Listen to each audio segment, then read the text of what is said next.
Hai, perkenalkan namaku Sofia. Aku adalah seorang ateis. Ya, pasti kalian tahu apa itu ateis. Aku tidak memiliki agama dan kepercayaan. Aku terlahir dari keluarga yang ateis juga. Kami tidak mengenal yang namanya Tuhan. Ya, Tuhan. Siapa itu Tuhan? Nama ini tidak pernah singgah di pikiranku mulai aku lahir hingga besar. Aku tumbuh besar dan berkembang juga tanpa mengenal adanya Tuhan. Ya, sekali lagi kutanyakan, siapa itu Tuhan? Siapa itu Kristus? Aku adalah anak tunggal dalam keluargaku. Aku hidup dengan penuh kemewahan. Aku terlahir dari keluarga yang ternama di salah satu negaraku ini. Aku memiliki banyak teman di sekolah ternama yang ada di negaraku. Ya, aku bahagia karena memiliki semuanya kebahagiaan dunia ini.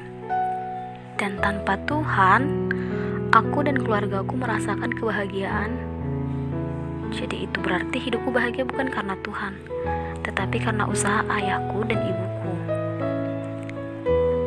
Ketika aku tumbuh besar, aku memutuskan untuk melanjutkan studiku di negara Eropa. Sebut saja di Oxford, Amerika. Di sana aku memiliki teman-teman baru dari berbagai negara seperti Indonesia, Cina, India, Jepang, dan masih banyak lagi. Kami dipertemukan dalam kampus itu. Aku hidup seperti biasa, memulai kehidupan di tempat yang berbeda. Ya, waktu yang terus bergulir, aku menemukan seorang sahabat yang beragama Kristen. Sebut saja namanya Helena. Kami tinggal dalam sebuah rumah yang sama. Aku selalu mengamati kegiatan yang dilakukannya untuk berkomunikasi dengan Tuhannya. Hendak terlintas di benakku, dasar bodoh, mengapa Tuhan harus ditemui? Siapa sih dia? Apakah dia begitu penting sehingga harus setiap hari untuk ditemui dan berkomunikasi? Sekali lagi kukatakan dalam hatiku, dasar manusia bodoh. Tuhan yang tidak terlihat dan tak berwujud saja dipercayai.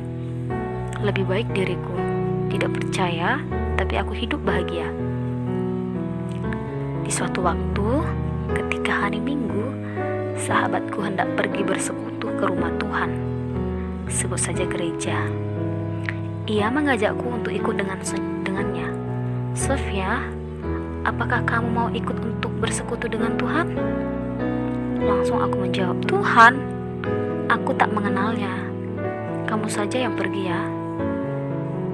Ia pun tersenyum kecil dan mengatakan, oh, aku tetap akan memperkenalkan kamu dengan Tuhan. Lalu ia pun bergegas pergi. Aku semakin berpikir keras, mengapa dia begitu percaya kepada Tuhannya yang tak terlihat itu? Pikirku. Lalu hari demi hari, dengan usaha yang sama ia tetap mengajakku dengan senyuman damai. Tetapi aku tetap menolaknya. Di suatu hari, musibah terjadi di hidupku. Hidupku berubah 360 derajat. Ayahku dan ibuku mengalami kecelakaan dan meninggal. Aku tinggal sendiri di dunia ini. Mendengar hal itu sontak aku teriak dan menangis. Aku banting semua barang di dekatku. Hatiku hancur. Aku kehilangan satu-satunya kebahagiaanku. Aku bahkan juga berpikir untuk mengakhiri hidupku, agar aku bisa bersama dengan orang tuaku meninggalkan bumi ini. Ya, sahabatku menguatkanku. Yang ku ingat, dia mengatakan, kamu tidak sendiri, Sof. Tuhan Yesus ada bersamamu. Ia melihat tangismu. Ia akan menopangmu dari keterpurukanmu. Ia akan menghiburmu. Tuhan Yesus tidak pernah meninggalkanmu. Mendengar kata-kata itu aku terdiam. Dalam hatiku mengatakan, benarkah aku tidak sendiri? Benarkah Tuhan Yesus yang dikatakannya itu mampu menghiburku? Aku memutuskan untuk belajar dan mencoba mengetahui siapa itu Kristus. Aku dibawa ke gereja. aku mulai mendengar seorang pendeta memperkenalkan Kristus. Ia mengatakan bahwa Kristus adalah juru selamat. Ia yang datang ke dunia untuk menebus manusia dari dosa, agar manusia mendapatkan kehidupan yang kekal. Kristus itu adalah Putra Allah. Ia begitu mengasihi manusia sebagai ciptaannya yang teramat baik. Bahkan ia relakan anaknya yang tunggal untuk menebus dosa kita. Lantas benakku mengatakan, siapa Kristus dan apa hubungannya denganku? Pastor tersebut terus melanjutkan firman-Nya yang disampaikannya, dan ia mengatakan manusia bergantung kepada Kristus. Mengapa? Karena tanpa Kristus mati di kayu salib, maka semua manusia akan binasa. Hanya Kristuslah jalan satu-satunya untuk memperoleh hidup yang kekal di surga. Firman Kristus mengatakan, "Akulah jalan, kebenaran, dan hidup. Tidak ada yang sampai kepada Bapa kalau tidak melalui Aku." Ia juga menjelaskan bagaimana Kristus menunjukkan kasih dalam kehidupannya. Ia adalah Bapa yang murah hati, penolong, penghibur, penjaga, dan masih banyak lagi. Yang kuingat dari khotbah pastor itu mengatakan, Yesus Kristus akan menerimamu jika kamu datang kepadanya, meminta pengampunan dan meninggalkan dosa. Ia adalah Allah yang Maha Kasih. Ia tidak pernah menolak orang untuk datang kepadanya. Seperti dalam Yohanes 6 ayat 37, Yesus berkata, "Barang siapa datang kepadaku, ia tidak akan kubuang. Untuk itulah ia datang ke bumi untuk menyelamatkan manusia, agar tidak terbuang ke jurang maut."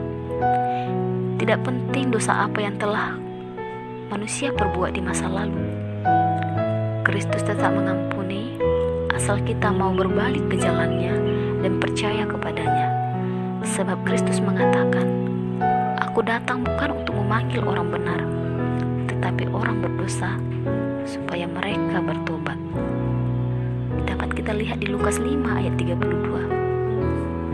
Ia pun menutup khotbah dengan doa, "Terima kasih Allah karena Engkau mengasihiku dan mengutus putramu untuk mati di kayu salib demi menebus dosa-dosa kami. Aku menyaksikan Yesus untuk hadir di hidupku. Tolong dan iring aku ya Tuhan, agar aku bisa menjadi pribadi seturut kehendak-Mu. Demi nama Yesus kami berdoa. Amin." Setelah berdoa, sontak aku menangis. Aku terharu. Sahabatku Helena merangkulku dengan penuh kasih. Di sini aku merasakan kehadiran Tuhan, bahwa Ia adalah Tuhan penolong, Tuhan penghibur, dan Tuhan yang menguatkan hati yang sedang rapuh. Rasanya hatiku damai. Aku merasakan perjumpaan dengan Tuhan. Aku memutuskan untuk mengikut Dia, membaptiskan diri, dan menjadi pengikut Kristus. Semoga ceritaku ini dapat memotivasi kalian semua untuk mengenal Kristus. Tuhan Yesus memberkati. Shalom.